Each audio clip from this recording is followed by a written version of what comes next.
A distressing emergency call marked the onset of a profound tragedy. In the quiet Midwestern town of Bellefontaine, Ohio, where daily life often unfolded with serene simplicity, an unimaginable horror shattered the calm between 2014 and 2015. At the center of this emerging nightmare was Brittany Pilkington, a young mother accused of unthinkable crimes. How could such devastating acts occur? And why did the family's darkest secrets remain hidden for so long? The Pilkingtons, Joseph, Brittany, and their 4 children, Niall, Gavin, Noah, and an eldest daughter, lived a modest life in a small apartment. To the outside world, their existence seemed private, perhaps even uneventful. But in July 2014, a grim turning point arrived. Joseph Pilkington returned home from work, expecting the familiar sounds of a bustling household. Instead, he was met with silence. Inside the crib lay his 3-month-old son, Niall, unresponsive and cold to the touch. Paramedics rushed to the scene, but it was too late. Brittany told police she had accidentally rolled over Niall in her sleep. Authorities labeled the cause as sudden infant death syndrome, SIDS, a tragic but not uncommon diagnosis. 9 months later, the horror repeated. In April 2015, Joseph again returned home to find another lifeless child, this time 4-year-old Gavin. Despite efforts to revive him, Gavin could not be saved. Brittany claimed she found her son breathless, and again, no clear cause of death emerged. Investigators found no immediate evidence of foul play. Alarmed, Logan County Children's Services intervened. The surviving children, Noah and the eldest daughter, were removed from the home pending investigation. A custody hearing ensued. Despite serious concerns, the judge ruled that insufficient evidence existed to warrant permanent separation. The children were returned. A sleep apnea monitor was mandated for Noah, but no psychological assessments or formal care plans were enforced. Just 6 days later, the unimaginable occurred again. In the early hours of August 18, 2015, Brittany dialed 911, reporting that Noah, her 4-month-old son, was struggling to breathe. Paramedics briefly revived the infant, but he died shortly thereafter at the hospital.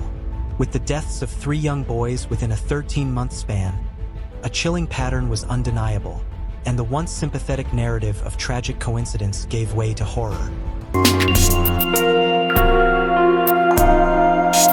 As Bellefontaine reeled in shock, authorities honed in on the only constant in each tragic death: Brittany. Initially cooperative, she voluntarily accompanied officers to the Logan County Sheriff's Office. Her legal team later asserted that her confession came after 9 hours of grueling interrogation, during which she was denied food, water, or bathroom access. Ultimately, Brittany confessed. Her reasoning was chilling. She feared her sons might grow up to be abusers, like their father, Joseph. She believed their deaths would push Joseph to focus solely on her and their daughter. With this confession, the case shifted dramatically, from unexplained tragedy to deliberate homicide. Brittany was arrested and charged with 3 counts of murder. Prosecutors considered pursuing the death penalty. Her trial was initially scheduled for early 2016. As the investigation deepened, disturbing truths about Brittany's background began to surface. Her early life, once perceived as ordinary, was riddled with dysfunction and abuse. Brittany Renee Cummins was born in 1992. When she was 7, her parents divorced. Not long after, her mother began a relationship with Joseph Pilkington, who would later marry Brittany. By age 9, Joseph had moved into the family home. Court records later revealed deeply troubling allegations that Joseph exposed Brittany to adult content and initiated inappropriate contact when she was just 11. In 2009, Joseph was part of a felony child support diversion program from a prior relationship. He openly told a county official about his intention to marry a then 17-year-old Brittany, who was already pregnant.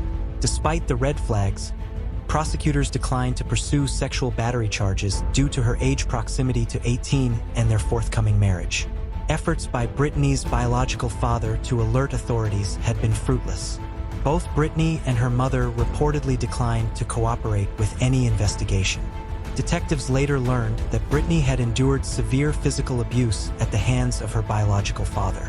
She admitted these experiences had shaped her complex feelings toward her sons. Each time a son died, Joseph, she observed, became more emotionally invested in the surviving children, heightening her resentment. She confessed to hoping he would find the boys' bodies so he could feel the agony she lived with. Though Joseph was not implicated in the deaths, his own conduct came under legal scrutiny.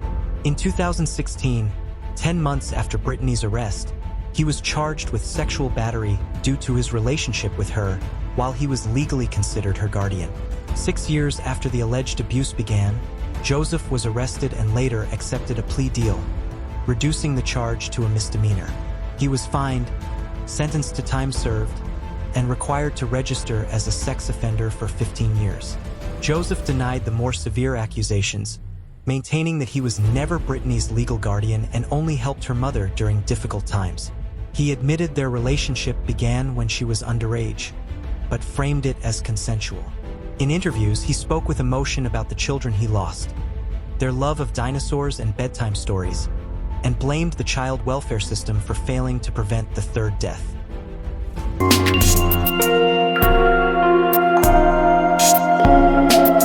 With Joseph's legal troubles resolved, attention returned to Brittany Pilkington's fate. The legal process dragged on for years. Her defense team painted a picture of a woman irrevocably damaged by years of abuse, isolation, and childhood lead poisoning that caused permanent brain damage.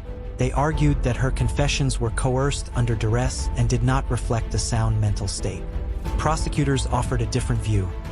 Brittany was fully aware of her actions and made deliberate, lethal choices. In November 2019, a plea agreement was reached. Brittany pled guilty to involuntary manslaughter for Niall's death and murder for the deaths of Gavin and Noah. In return, the state dropped the most severe charges, including aggravated murder with death specifications, and agreed not to pursue further charges related to the original indictment. She received 7 years for involuntary manslaughter and 15 years to life for each murder count, all to be served consecutively.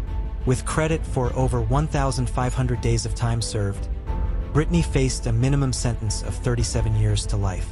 The court emphasized that this consecutive sentence was required by law, proportional to the gravity of her crimes, and necessary to protect the public. In court, Brittany's attorney delivered a statement on her behalf. She accepted responsibility and acknowledged her love and grief for her children. She expressed sorrow for what had happened and shared her belief that had she been removed from her home as a child, things might have ended differently. She thanked those who had reported suspected abuse over the years and reflected on her lifelong struggle with anxiety and fear. Doctors later confirmed brain abnormalities consistent with chronic trauma. The final chapter of this tragic story was written with the court's ruling, but the story itself lingers. The deaths of Niall, Gavin, and Noah remain a heartbreaking reminder of the vulnerability of children in unstable homes and the failures of the very systems designed to protect them. Was Brittany Pilkington solely a perpetrator, or also a product of relentless abuse and neglect? Can someone who commits monstrous acts also be a victim? These uncomfortable yet necessary questions refuse to fade. And as this haunting case draws to a close, one pressing concern remains. Will the failures of the past spark lasting reform, or will they, like the lives of these 3 innocent boys, be mourned and then forgotten?